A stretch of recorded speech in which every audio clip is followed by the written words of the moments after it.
ಆತ್ಮೀಯ ವೀಕ್ಷಕರುಗಳಿಗೆ ಲೋಕದ ಸ್ವರ ಸಂಚಿಕೆ 10ಕ್ಕೆ ಪ್ರೀತಿಪೂರ್ವಕವಾದ ಸ್ವಾಗತವನ್ನು ಸಲ್ಲಿಸ್ತಾ ಇವತ್ತು ನಾನು ನಿಮ್ಮ ಜೊತೆ ಚರ್ಚೆ ಮಾಡ್ತಿರುವಂಥ ವಿಷಯ ಬದಲಾದ ಬದುಕಿಗೆ ತಾಂತ್ರಿಕತೆಯ ಅಗತ್ಯತೆ ಇದೆಯೇ ಎನ್ನುವುದನ್ನು.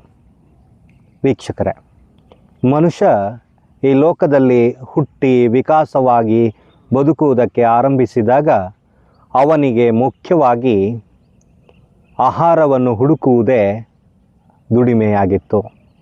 ಆ ದುಡಿಮೆಯನ್ನು ಆತ ಅತ್ಯಂತ ಜತನವಾಗಿ ಮಾಡಿಕೊಂಡಿದ್ದ, ಏಕೆಂದರೆ ಹೊಟ್ಟೆ ಹಸಿವು ಅವನನ್ನು ಆಹಾರವನ್ನು ಹುಡುಕುವಂತೆ ಮಾಡಿತ್ತು. ಆದರೆ ಆ ಕಾಲ ಕಳೆದಂತೆ ಆಹಾರದ ಹುಡುಕಾಟದ ಸೋಲೆ ಕೃಷಿಯನ್ನು ಮಾಡುವಂತೆ ಅವನಲ್ಲಿ ಪ್ರೇರೇಪಣೆಗಳು ಹುಟ್ಟಿಕೊಂಡವು.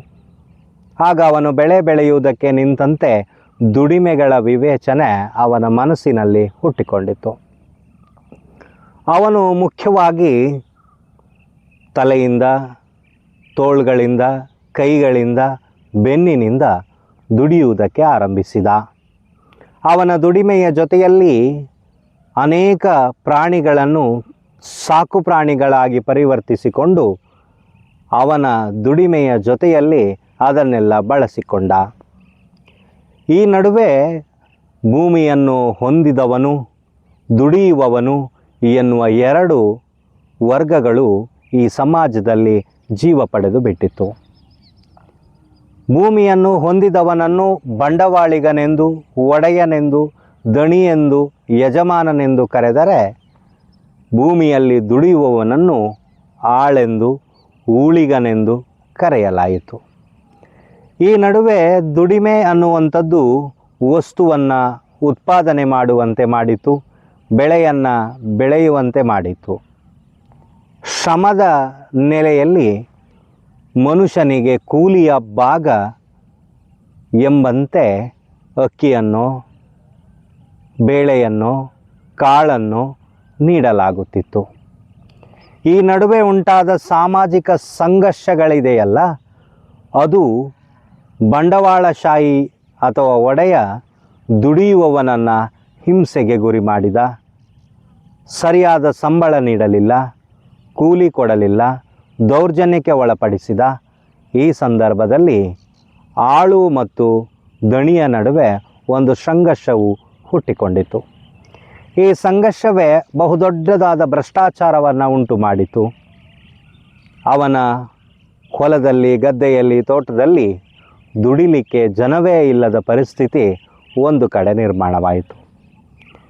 ಇಂಥ ಸಂದರ್ಭದಲ್ಲಿ ಕೈಗಾರೀಕರಣ ಎನ್ನುವಂಥದ್ದು ನಮ್ಮ ಜಗತ್ತಿನಲ್ಲಿ ಹುಟ್ಟಿದ ಮೇಲೆ ನಗರಗಳು ಹುಟ್ಟಿಕೊಂಡವು, ಅನೇಕ ಕಂಪನಿಗಳು ಹುಟ್ಟಿಕೊಂಡವು. ಆಗ ದುಡಿಮೆ ಮಾಡುವ ಯೋಚನೆ, ವ್ಯವಸ್ಥೆ ಬದಲಾಯಿತು. ನಾವು ಮಾಡುವ ದುಡಿಮೆಗಳೆಲ್ಲವೂ ತಾಂತ್ರಿಕ ವ್ಯವಸ್ಥೆಗೆ ಒಗ್ಗಿಕೊಂಡಿತು. ಮುಖ್ಯವಾಗಿ ಮನುಷ್ಯ ನಿರ್ವಹಿಸುವ ಕೆಲಸವನ್ನೆಲ್ಲ ಯಂತ್ರಗಳು ನಿರ್ವಹಿಸಲು ಪ್ರಾರಂಭಿಸಿದ ಮೇಲೆ ಯಾಂತ್ರಿಕವಾದ ಒಂದು ಜಗತ್ತು ನಮ್ಮ ಮುಂದೆ ನಿಂತುಕೊಂಡು ಬಿಟ್ಟಿತು.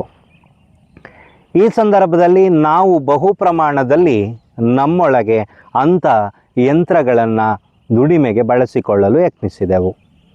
ಆದರೆ ಮನುಷ್ಯನು ತನ್ನೊಳಗೆ ಇಂಥ ಯಂತ್ರಗಳನ್ನು ಬಳಸಿಕೊಳ್ಳಲಿಕ್ಕೆ ಅವನಲ್ಲಿ ಯಾಂತ್ರಿಕ ತಿಳುವಳಿಕೆಯೇ ಇಲ್ಲ. ನಾವು ಕೌಟುಂಬಿಕ ವ್ಯವಸ್ಥೆಯೊಳಗೆ, ಕುಟುಂಬದೊಳಗೆ ಬದುಕುತ್ತಿದ್ದೇವೆ. ಇಲ್ಲಿ ಅನೇಕ ವಸ್ತುಗಳು ನಮ್ಮ ಜೊತೆಯಲ್ಲಿ ಸಂಬಂಧ ಹೊಂದಿದೆ. ಅದು ಕುಟ್ಟುವುದಿರಬಹುದು, ಅರೆಯುವುದು, ಬೀಸುವುದು, ಅಡುಗೆ ಮಾಡುವುದು, ಪಾತ್ರೆ ತೊಳೆಯುವುದು, ಇಂಥದ್ದು ಅನೇಕ ವಿಷಯಗಳು ನಮ್ಮ ಜೊತೆಯಲ್ಲಿವೆ. ಇವುಗಳೆಲ್ಲದಕ್ಕೂ ಯಾಂತ್ರಿಕವಾದ ಕೆಲವು ಸಾಧನಗಳಿವೆ. ಇವುಗಳನ್ನು ನಾವು ತರಿಸಿಕೊಂಡು ನಮ್ಮ ಮನೆಗಳಲ್ಲಿ ಅದನ್ನು ಬಳಸುತ್ತಿದ್ದೇವೆ. ಅದು ಕುಟ್ಟುವುದಕ್ಕೆ, ರುಬ್ಬುವುದಕ್ಕೆ, ತೊಳೆಯುವುದಕ್ಕೆ ಎಲ್ಲ ರೀತಿಯಲ್ಲೂ ಇಂಥ ಯಂತ್ರಗಳನ್ನು ಬಳಸ್ತಿದ್ದೇವೆ. ಇದಕ್ಕಿಂತ ಬಹುಪಾಲು ಅನೇಕ ಯಂತ್ರಗಳು ನಮ್ಮ ಜೊತೆಯಲ್ಲಿವೆ. ಆದರೆ ಹಳ್ಳಿಗಳಲ್ಲಿರುವ ಅನೇಕ ಜನರಿಗೆ ಆ ಯಂತ್ರಗಳನ್ನು ಬಳಸುವ ತಾಂತ್ರಿಕತೆಯೇ ಗೊತ್ತಿಲ್ಲ. ಹಾಗಾಗಿ ಅದರ ಜೊತೆಗೆ ನಾವು ಸಂಘ ಮಾಡಲು ಆಗುತ್ತಿಲ್ಲ. ಇನ್ನು ನಮ್ಮ ಹೊರಗಿನ ವ್ಯವಹಾರಕ್ಕೆ ಬರಬೇಕು. ಬಂದರೆ ಇವತ್ತು ಡಿಜಿಟಲೀಕರಣ ಅನ್ನುವ ಭಾಗದೊಳಗೆ ನಾವು ಬದುಕುತ್ತಿರುವಾಗ ನಮಗೆ ಹಣ ಎನ್ನುವ ವಿವೇಚನವೇ ಇವತ್ತು ಡಿಜಿಟಲೀಕರಣಕ್ಕೆ ಒಳಗಾಗಿದೆ. ನಾವೆಲ್ಲರೂ ನಮ್ಮ ಹಣಗಳನ್ನು ಇಟ್ಟುಕೊಳ್ಳಲು ಬ್ಯಾಂಕನ್ನು ಬಳಸುತ್ತಿದ್ದೇವೆ.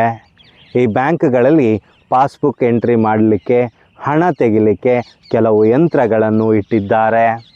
ನಾವು ಅಲ್ಲಿ ಗಮನಿಸಿದಂತೆ ಅನೇಕ ಹಳ್ಳಿಯ ದುಡಿಯುವ ಜನ ಎಲ್ಲ ಬ್ಯಾಂಕಿಗೆ ಹೋಗಿ ಕ್ಯೂನಲ್ಲಿ ನಿಂತಿರುತ್ತಾರೆ. ನನ್ನದೊಂದು ಪಾಸ್ಬುಕ್ಕನ್ನು ಎಂಟ್ರಿ ಮಾಡಿ ಎಂದು ಅಲ್ಲಿಯ ಸಿಬ್ಬಂದಿಗೆ ಹೇಳುತ್ತಿರುತ್ತಾರೆ. ಆದರೆ ಅವರೆಲ್ಲರೂ ಆ ಮಿಷಿನ್ನಲ್ಲಿ ಎಂಟ್ರಿ ಮಾಡಿ ಎಂದು ಕಳಿಸುತ್ತಿರುತ್ತಾರೆ. ಆದರೆ ದುಡಿಯುವ ಜನರಿಗೆ ಆ ತಾಂತ್ರಿಕತೆ ಗೊತ್ತಿಲ್ಲದೆ ಅವರು ಸುಮ್ಮನೆ ಪಾಸ್ಬುಕ್ ಹಿಡಿದುಕೊಂಡು ಮಿಕಿ ನೋಡುತ್ತಾ ನಿಂತಿರುತ್ತಾರೆ. ಅದನ್ನು ಹೇಗೆ ಯೋಚಿಸಬೇಕು, ಯಂತ್ರವನ್ನು ಹೇಗೆ ಬಳಸಬೇಕು, ಯಾವ ರೀತಿಯಲ್ಲಿ ಅದಕ್ಕೆ ಕಮಾಂಡ್ ನೀಡಬೇಕು ಎನ್ನುವ ಅರಿವು ಅವರಿಗಿರುವುದಿಲ್ಲ. ಹೀಗಾಗಿ ಇವತ್ತು ಯಾಂತ್ರಿಕತೆ ಎನ್ನುವಂಥದ್ದು ಕೆಲವು ಸಾಂಕೇತಿಕ ಭಾಷೆಗಳನ್ನು ಬಳಸುತ್ತಿದೆ. ಆ ಭಾಷೆ ಇಂಗ್ಲೀಷ್ ಭಾಷೆ ಆಗಿದ್ದರಿಂದ ಬಹು ಸಾಮಾನ್ಯರಿಗೆ ಇಂಥ ಭಾಷೆಯ ತಿಳುವಳಿಕೆ ಅರ್ಥವಾಗದೆ ಅವರೆಲ್ಲರೂ ಈ ಯಂತ್ರಗಳನ್ನು ಉಪಯೋಗಿಸುವುದರಿಂದ ಹಿಂದೆ ಬಿದ್ದಿದ್ದಾರೆ. ಇನ್ನು ನಮ್ಮ ಮೊಬೈಲ್, ಕಂಪ್ಯೂಟರ್ ಇತ್ಯಾದಿ 108 ಸಂದರ್ಭದೊಳಗಡೆ ತಾಂತ್ರಿಕ ಕೆಲಸಗಳನ್ನು ನಾವು ಮಾಡುತ್ತಿದ್ದೇವೆ. ಈ ಕೆಲಸಗಳೆಲ್ಲವನ್ನೂ ನಾವು ಮಾಡಿಕೊಳ್ಳಲಿಕ್ಕೆ ನಮಗೆ ಆ ಆ್ಯಪ್ಗಳನ್ನು ಬಳಸಲು ಅಗತ್ಯವಾದ ತಿಳುವಳಿಕೆ ಬೇಕಿದೆ. ಬಹುತೇಕ ಹೆಚ್ಚಿನ ದುಡಿಯುವವರೆಲ್ಲರೂ ಹಣ ಹಾಕುತ್ತೇವೆ ಸರ್, ನಮ್ಮಲ್ಲಿ ಜಿಪೇ ಇದೆ, ನಮ್ಮ ಬರಬೇಕು, ಪಕ್ಕದ ಮನೆಯವರು ಹೇಳಬೇಕು, ಯಾರೋ ತಿಳಿದವನ ಹತ್ರ ತೋರಿಸಿ ಹಣ ಹಾಕಿಸುವ ಕೆಲಸಗಳು ನಡೆಯುತ್ತಿದೆ. ಇವತ್ತು ಜಗತ್ತಿನಲ್ಲಿ ತಾಂತ್ರಿಕತೆ ಎಷ್ಟೊಂದು ಮುಂದುವರೆದಿದೆ ಎಂದರೆ ಓದುವ, ಬರೆಯುವ, ಹುಡುಕುವ, ತಿಳುವಳಿಕೆಯನ್ನು ರೂಪಿಸುವ ಅಷ್ಟೊಂದು ಜ್ಞಾನಗಳಿವೆ. ಆದರೆ ಅದನ್ನು ನಮ್ಮ ಬದುಕಿಗೆ ಒಗ್ಗಿಸಿಕೊಂಡು ನಮ್ಮದಾಗಿಸುವ ತಿಳುವಳಿಕೆ ನಮ್ಮಲ್ಲಿಲ್ಲ. ನಾವು ಶಾಸನವನ್ನು ಓದುತ್ತೇವೆ, ಕೆಲವು ಶಾಸನಗಳನ್ನು ನೋಡುತ್ತೇವೆ, ವೀರಗಲ್ಲುಗಳನ್ನು ನೋಡುತ್ತೇವೆ. ಅದರಲ್ಲಿ ಏನಿದೆ, ಅದರಲ್ಲಿರುವ ಅಕ್ಷರಗಳೇನು ಎಂದು ಗುರುತು ಹಿಡಿಯಲು ನಾವು ಹರಸಾಹಸ ಪಡಬೇಕಾಗುತ್ತದೆ. ಆದರೆ ನಮ್ಮಲ್ಲಿರುವ ತಾಂತ್ರಿಕ ವ್ಯವಸ್ಥೆಗೆ ಅದನ್ನು ಒಗ್ಗಿಸಿಕೊಂಡಾಗ ಕ್ಷಣ ಮಾತ್ರದಲ್ಲಿ ಅದರಲ್ಲಿರುವ ಮಾಹಿತಿಯನ್ನು ನಾವು ತೆಗೆದುಕೊಳ್ಳಬಹುದು. ನಮಗೇನು ಬೇಕು ಎನ್ನುವುದನ್ನು ನಾವು ಪಡೆಯಬಹುದು. ಹೀಗಿರುವಾಗ ಈ ತಾಂತ್ರಿಕತೆಯನ್ನು ನಮ್ಮೊಳಗೆ ರೂಪಿಸಿಕೊಳ್ಳುವುದನ್ನು ನಾವು ಕಲಿಯಬೇಕಾಗಿದೆ. ಇವತ್ತು ಅನೇಕ ಆ್ಯಪ್ಗಳು ನಮ್ಮ ಮೊಬೈಲ್ನಲ್ಲಿವೆ. ನಾವು ಮೋಸ ಹೋಗುತ್ತಿದ್ದೇವೆ, ಹಣ ಕಳೆದುಕೊಳ್ಳುತ್ತಿದ್ದೇವೆ ಎನ್ನುವ ಮಾತನ್ನು ನಾವೆಲ್ಲರೂ ಕೇಳಿಕೊಳ್ಳುತ್ತಿದ್ದೇವೆ. ಏಕೀಗೆ ಆಗುತ್ತಿದೆ ಎಂದರೆ ನಮಗೆ ಸೂಕ್ತವಾದ ತಾಂತ್ರಿಕ ವಿವರಣೆಗಳ ಅರಿವಿಲ್ಲ. ನಾವು ಮೊಬೈಲ್ ಆ್ಯಪ್ಗಳಲ್ಲಿ ಏನೇ ಬರುತ್ತಿರುತ್ತದೆ, ಅದನ್ನು ಓದುತ್ತೇವೆ, ನಮಗೆ ಅರ್ಥವಾಗುವುದಿಲ್ಲ. ಸುಮ್ಮನೆ ಓಕೆ ಒತ್ತುಕೊಂಡು ಅದು ಕೇಳುವುದಕ್ಕೆಲ್ಲ ಎಸ್ ಎಸ್ ಎಸ್ ಅಂತ ಒತ್ತಿಕೊಂಡು ಹೋಗುತ್ತೇವೆ.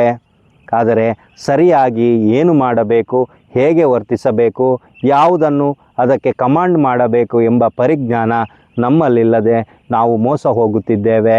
ಹಾಗಾಗಿ ನಾವೆಲ್ಲರೂ ತಾಂತ್ರಿಕತೆಯನ್ನು ಮೊಟ್ಟ ಮೊದಲ ಬಾರಿಗೆ ನಮ್ಮೊಳಗೆ ಇಳಿಸಿಕೊಳ್ಳುವಾಗ ನಮಗೆ ಅದರ ತಿಳುವಳಿಕೆಯನ್ನು ಕಲಿತುಕೊಂಡು ಈ ಲೋಕದಲ್ಲಿ ನಡೆಯುವ ಎಲ್ಲ ಜ್ಞಾನಗಳನ್ನು, ಎಲ್ಲ ವಿಚಾರಗಳನ್ನು ನಮ್ಮದಾಗಿಸಿಕೊಳ್ಳಲಿಕ್ಕೆ ಅನೇಕ ದಾರಿಗಳು ತಾಂತ್ರಿಕತೆಯಲ್ಲಿವೆ. ಹಾಗಾಗಿ ನಾವು ಅದರ ಜೊತೆಯಲ್ಲಿ ಯೋಚನೆ ಮಾಡುವ ಅಗತ್ಯತೆ ಇದೆ. ನಮಸ್ಕಾರ.